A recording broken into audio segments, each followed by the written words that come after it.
திரு ஐயநாதன், நான் உங்களிடமிருந்தே தொடங்குறேன். இன்னைக்கு தொடர்ச்சியாக திமுக தரப்பில் ஒரு இளைஞரணி மாநாடு, மகளிரணி சந்திப்புகள், இப்போதான் மேற்கு மண்டலம் முடிஞ்சது, அடுத்ததாக டெல்டா மண்டலத்துக்கான அறிவிப்பு வருது. எல்லா கட்சிகளும் தேர்தலை நோக்கி அந்த பணிகளை தீவிரப்படுத்துகிறாங்க. இது எப்படி புரிஞ்சுக்கணும்? ஆமாம், நீங்கள் சொன்னதை போல தேர்தலை நோக்கி தீவிரப்படுத்துகிறார்கள். திமுக கூட்டணியை பொறுத்த வரைக்கும் அவங்களுடைய பெரும் பலம் இந்த 5 ஆண்டு கால ஆட்சியில் அவங்க என்ன செஞ்சாங்க அப்படின்றத சாதனை, அதை மக்கள்கிட்ட பரவலாக கொண்டு போகணும் அப்படின்னு அவங்க நினைக்கிறாங்க. அதை பெண்களை வைத்து கொண்டு போகிறது அப்படின்றது இன்னும் அழுத்தம் திருத்தமாக அது வாக்காளர்களிடையே ஒரு தாக்கத்தை ஏற்படுத்தும், பரவலாக அவங்களும் கொண்டு போவாங்க அப்படின்ற ஒரு நோக்கோடு அவங்க செய்கிறத நான் உணர்கிறேன். அது மட்டும் இல்லாமல் ஒரு பொதுவான ஒரு கேள்விகளை அதில் பார்த்தீங்க அப்படின்னா, உரையாற்றக்கூடிய முதலமைச்சர் மு க ஸ்டாலின் அவர்கள் ஒரு இந்த மாதிரி மாநாட்டில் எல்லாம் பார்த்தீங்கன்னா, குறிப்பாக எதிர்க்கட்சி தலைவருக்கான பதில் கொடுக்கக்கூடிய இடமா அதுதான் அவர் பார்க்குறாரு. என்னுடைய சாதனை இது, நீங்கள் என்ன அப்படின்னு சொல்லக்கூடியது. மற்றொன்று எப்படியாப்பட்ட ஒரு அழுத்தமான ஒரு இந்திய ஒன்றிய அரசனுடைய அழுத்தத்திற்கு இடையே இந்த அரசு செயல்படுகிறது அப்படின்றத அது மக்களுக்கு உணர்த்தக்கூடிய ஒரு பிளாட்ஃபார்மாக அதை எடுத்துகிட்டு அதை அவர் செய்கிறாரு. அந்த பரப்புரை தான் முக்கியத்துவம் வாய்ந்தது தான், சரியான ஒரு அணுகுமுறை தான். இப்போ ஒரு பக்கத்தில் பார்த்தீங்க அப்படின்னம்னா, எதிர்க்கட்சி தலைவர் எடப்பாடி பழனிசாமி அதே மாதிரி பல்வேறுபட்ட இடத்துக்கு ஒரு தொகுதியாக அவரும் போயிட்டு பரப்புரை பண்ணுறாரு. இன்னொரு பக்கம் திராவிட முன்னேற்ற கழகம், 2 பேருமே ரொம்ப நேரம் அவர் தான் முன்னாடியே ஆரம்பித்தவர் எதிர்க்கட்சி தலைவர். இப்போ இவர் அதை பின்தொடர்றாரு. அப்படி பின்தொடரும் போது பெண்களை மையப்படுத்தி இதை கொண்டு போகிறார் அவர். இப்போ இது மக்கள் மத்தியில் என்ன தாக்கத்தை ஏற்படுத்தும்? ஒரு 3வது புதிய சக்தியா ஒருத்தர் உள்ள வராரு, ஒரு பலமுனை போட்டியாக களம் தயாராகுதா அப்படின்னு பேசுற நேரத்தில், இல்ல களம் திமுக வெர்சஸ் அதிமுக தான் அப்படிங்கறத திமுகவும் சொல்லுது, அதிமுக தலைவர்களும் சொல்றாங்க. அப்ப மாற்று அணி அல்லது மாற்று கட்சிக்கான களம் சாதகமாக இல்லை அப்படின்னு சொல்ல வராங்களா? இல்லை, அது ஒரு கட்சி அப்படியான அது ஒரு நோஷன், அவங்க வச்சிருக்கக்கூடிய கருத்து.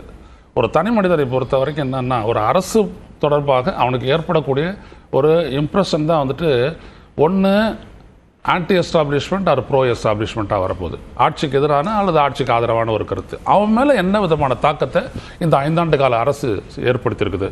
புறச்சூழல், அகச்சூழல், 2த்தையுமே நம்ம கணக்கில் எடுத்து பார்க்கணும். இப்போ ஏழை எளிய மக்கள் அது ஒரு செக்மெண்ட்டு, உழைப்பாளர்கள் அப்படின்னு சொல்லக்கூடியவங்க இன்னொரு செக்மெண்ட்டு, விவசாயிகள் அப்படின்னோம்னா இன்னொன்று, வியாபாரிகள் அப்படின்னோம்னா இன்னொரு, இளைஞர்கள், படித்த இளைஞர்கள், வேலைக்கு போகிற இளைஞர்கள் அப்படின்றவங்க, அப்புறம் என்ன மேல்தட்டு வர்க்கம் இப்படிலாம் நம்ம பார்த்தோம் அப்படின்னோம்னா ஒருத்தர்கிட்டையும் ஒரு ஆட்சி எப்படிப்பட்ட ஒரு தாக்கத்தை ஏற்படுத்துறதுன்றது தான் வாக்கம் மாறப்போகுது. பரப்புரைகள்லேயே அது ரொம்ப முக்கியமாக என்ன அப்படின்னீங்கன்னா, அதைத்தான் இவர் ரொம்ப குறிப்பாக செய்கிறாருன்னு பார்க்குறேன். இப்போ எதிர்கருத்து அப்படின்றத ரொம்ப வலிமையாக எடப்பாடி பழனிசாமி என்ன பண்ணுறாரு, இப்படியெல்லாம் குறை இருக்குது, இதெல்லாம் செய்ய தவறுறாங்க அப்படின்றத வைக்கிறாரு. இவர் என்னென்ன எதிர்பார்ப்புகள் இருந்துச்சு, இந்த எதிர்பார்ப்புகளை நாங்கள் நிறைவேற்றணும் அப்படின்னு சொல்லிட்டு திரு மு க ஸ்டாலின் அவர்கள் வைக்கிறாரு. அப்போ என்ன அப்படின்னம்னா, அவங்கள சிந்திக்க வைக்கிறது அப்படின்றது தான் இந்த அரசியலில் பிரதானதான முடிய. அவங்களுக்கு இவங்களுக்கு தான் போட்டி, அது என்ன அப்படின்னீங்கன்னா ஒரு நரேட்டிவ் செட்டிங். அது அந்த நரேட்டிவ் செட்டிங் ஒரு கட்டத்தில் தேவைப்படுது இல்ல. தாவேக்க களத்தில் தாவேக்கவுக்கும் திமுகவுக்கும் தாவேக்கவுக்கும் தான் போட்டி. களம் இருக்கிறது என்னமோ திமுக வெர்சஸ் அதிமுக தான். ஆனா தாவேக்க என்ன சொல்றாங்க, எங்களுக்கும் திமுகவுக்கும் தான் போட்டி அப்படின்னு சொல்லும் போது, திமுகவே இங்க பலவீனமாக இருந்தாலும் அதிமுக தான் எங்க எதிரி அப்படின்னு சொல்ல வேண்டிய ஒரு தேவை ஏற்படுது இல்லையா? திமுக பலவீனமா இருக்கா, அதிமுக பலவீனமா இருக்கா அப்படின்றது பழைய பர்சன்டேஜ் கணக்கு. அதை விட்டுருங்க. நான் என்ன சொல்ல வரேன்னா, 11 to 21 அண்ணா திராவிட முன்னேற்ற கழகத்தினுடைய ஆட்சி இந்த மக்கள் பார்த்தது. 21 to 26 திராவிட முன்னேற்ற கழகத்தினுடைய அரசு, இதை மக்கள் பார்த்துட்டு இருக்காங்க.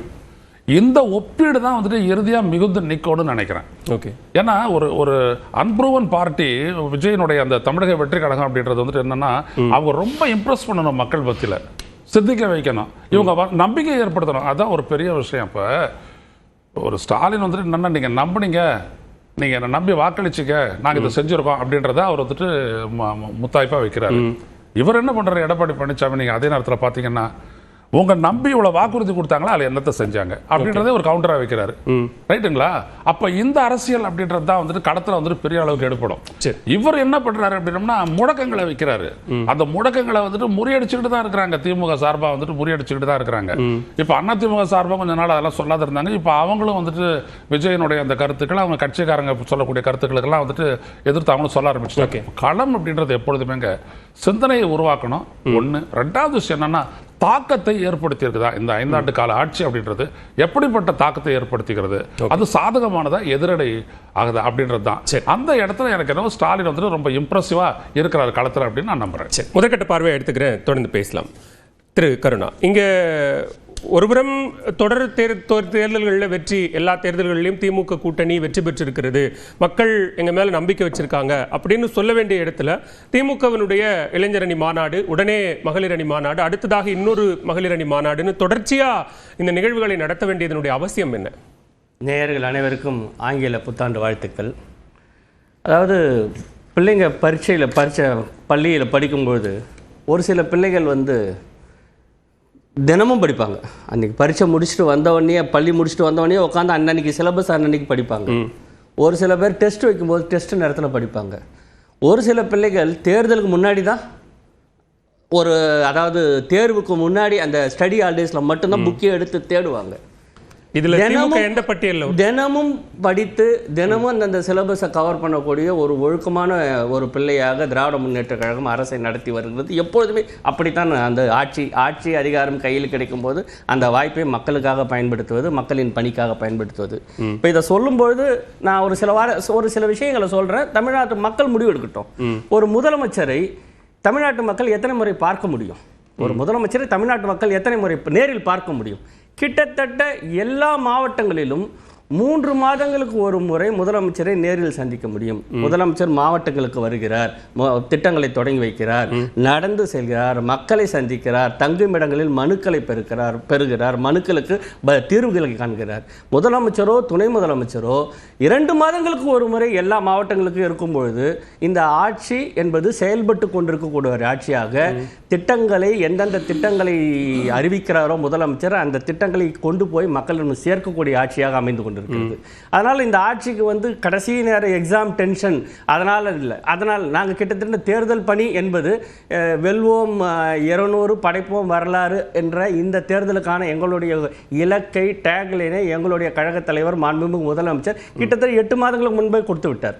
நாங்கள் ஒரு 8-9 மாதங்களாகவே தேர்தல் பணியிலேயே அரசியல் களத்தில் இருக்கிறோம். நாங்கள் தொகுதிகளுக்கு பார்வையாளர்கள் நியமிக்கப்பட்டிருக்கிறார்கள், பல கூட்டங்கள் நடத்தப்பட்டிருக்கின்றன, பூத் லெவல் கூட்டங்களே கிட்டத்தட்ட 7-8 முறை நடத்திவிட்டோம். அது மட்டும் இல்லாமல் இப்போ நடத்தக்கூடிய இந்த மாநாடுகள், பெரிய அளவில் நடக்கக்கூடிய மண்டல அளவில் மாநாடுகளை கட்சி இப்போ நடக்கிறதுலாம் பொதுமக்களுக்காக, பெண்களுக்காக, பொதுமக்களுக்காக, இளைஞர்களுக்காக. ஆனால் கட்சி அளவிலேயே BLA 2 எனப்படக்கூடிய அந்த பூத்தில் உட்காரக்கூடிய பாக முகவர்களை ஒவ்வொரு மண்டலத்திலும் 16,000-20,000 பாக முகவர்களை வைத்து ஒரு பிரம்மாண்டமான மாநாடுகளை நடத்த, அவர்களுக்கு பயிற்சி முகாம்களை நடத்தி இருக்கிறோம். அப்போ தொடர்ந்து மக்களுடைய ஆட்சியிலும் முதலமைச்சரோ துணை முதலமைச்சரோ அமைச்சர்களோ மக்களோடு இணைந்து இருப்பது, நலத்திட்டங்களை தொடங்கி வைப்பது, நீங்க சொல்ற மாதிரி சந்திப்புகளை நடத்துவது என்பதுக்கும் தேர்தல் அரசியல் அப்படி தேர்தலை கணக்கோடு நடத்தக்கூடிய அந்த விஷயத்துக்கும் வேறுபாடு இருக்கு. அப்படின்னா இல்ல நாங்க தொடர்ந்து மக்களை சந்திக்கிறதே தேர்தல் கணக்கோடு தான் சந்திக்கிறோம் அப்படின்னு பொருள் கொள்ளணுமா? அதாவது திரு ஐயநாதன் ஐயா சொன்னார், ரொம்ப தெளிவா சொன்னார். ஒரு நல்ல ப்ராக்ரெசிவான ஒரு கவர்மெண்ட் கொடுத்திருக்காங்க, அவங்க நல்ல முடிவை எதிர்பார்க்கிறாங்க. நல்லா படிக்கிற பிள்ளை நல்லா பரிச்சை எழுதும், நல்ல முடிவை எதிர்பார்ப்பதில் ஒன்றும் எந்த தவறும் கிடையாது. நம்ம எந்த ஒரு விஷயம் தேர்தலை நோக்கி இல்லை. திராவிட முன்னேற்ற கழகத்தின் எல்லா திட்டங்களும் எதிர்கால தலைமுறையை நோக்கி தான்.